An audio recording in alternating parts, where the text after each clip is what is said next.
The new Netflix series tells the story of Mickey Haller, who runs his law practice out of the back of his Lincoln as he takes on big cases and small cases across the expansive city of Los Angeles. I watched the new Netflix series, The Lincoln Lawyer. Should you? Let's find out.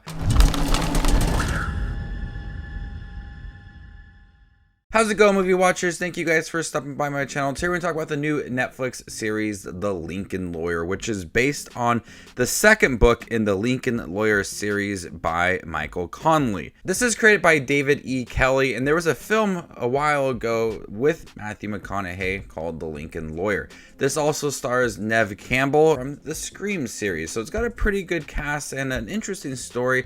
I don't remember too much of the Lincoln Lawyer movie with Matthew McConaughey.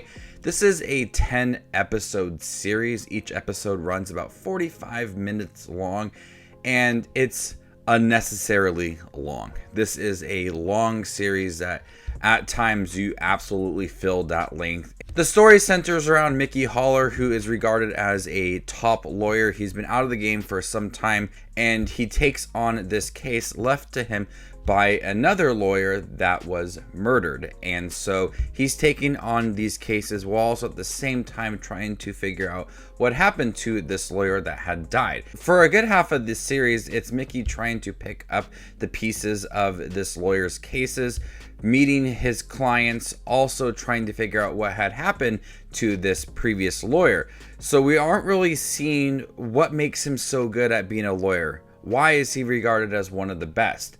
He's just trying to work his way through Los Angeles, get comfortable with these cases, get familiar with the people as well. And so not until about halfway through the series, that is where we start to see that he's good at being a lawyer. He's great at working the jury, and he's great at making sure that he wins his cases. I remember exactly that 5th episode as it starts to discuss the jury, and he starts to discuss all the important parts of being a lawyer within the courtroom. So that episode exactly, I felt like, was the turning point to where it started to focus on the case that he is taking on and him being a great lawyer. Everything else was building up to that moment, and that's like episode 5, and there's 10, so you're about halfway through. Everything else prior to episode 5 was just a setup. Who is Mickey? Who does he work with? Who are his clients? And then also that lawyer that had died, and then trying to piece together all of that information. Once we actually get into the courtroom and the case as well, that's when it starts to pick up. That's when it starts to become suspenseful. I think that a lot of courtroom dramas just have that same tone. You just want to see what's going to happen. What are the juries going to decide? And you get all of that within here. A lot of it is really suspenseful and seeing what's going to be the outcome of it all. That's when I really liked the series, and seeing him be able to work the jury, him trying to win the case, seeing what he does best within those last few episodes is easily the highlight of the series. Now, I'm not sure if I was watching a Netflix series or a short-lived CBS crime series.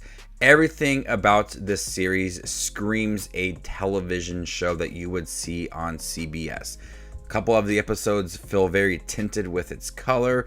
The dialogue, the score, the acting, all of it just feels a little cheesy. And I felt like I was watching CBS with my grandmother, watching a crime show, and it just fit it checked all of those boxes. A lot of the dialogue was very short, straight to the point. One-liners, it was cheesy. Some of the tinting for the color seemed like a CBS show. A lot of the dramatic scenes just felt a little bit over the top. So at times I honestly did forget I was watching something on Netflix because it screamed a short-lived CBS crime series so much. Manuel Garcia Rolfo is great in here. If I butchered his name, I'm absolutely sorry. But I like him in here. You do feel that he is very charismatic. He's confident in who he is. He's confident that he can win this case. There are some twists and turns a little bit with the case that he is dealing with, but the series also is willing to dive a little bit deeper into his personal life with his ex-wives and his daughter, and going to some meetings as well to really focus on his health. I like that the series did focus a little more on just the case itself. It focused on this person, but also what he's done in the past has affected who he is now. And it's really he's trying to have this turning point and come back and win all these cases and do what he does best. So I really like that it focused a little bit more on the character as well. The Lincoln Lawyer just was extremely long. A lot of it did feel repetitive. A lot of it felt extremely drawn out. It would have worked if it was on CBS because you could have had a lot more episodes, but the whole series is focused on one case. We have a case of this guy who came home and his wife was murdered along with someone that she was having an affair with. He's a video game developer, and so the whole series is focused on that, as well as the lawyer that was previously killed. So the whole 10 episodes is just focused on really those two things, with Neve Campbell as well, having her own side story. Ex-wife of Mickey, I thought she was really great in here as well. It was nice to see her, because really I've only really seen her in Scream, but it was nice to see her in here. And she has a good year also with Scream 5 previously this year. So I really liked her in here. I think she worked well within the cast. It wasn't a terrible series. There's just a few complaints here and there. The way that it overall feels like a television show rather than a Netflix series. It's extremely long and really pointless at times. The dialogue is cringy. It's straight to the point.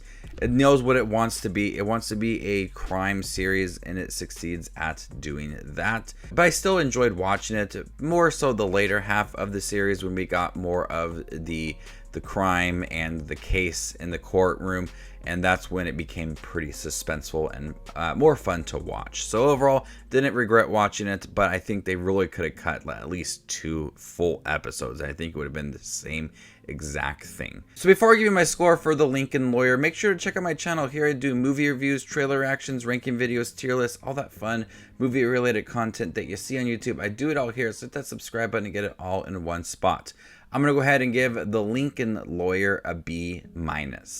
Thank you guys for checking my review for The Lincoln Lawyer, the new Netflix series. Have you guys seen it by chance? What do you think about it? Let me know in the comment section down below, and stay tuned for more up and coming content like this. My name is Just Watches Movies, and you guys stay classy, YouTube.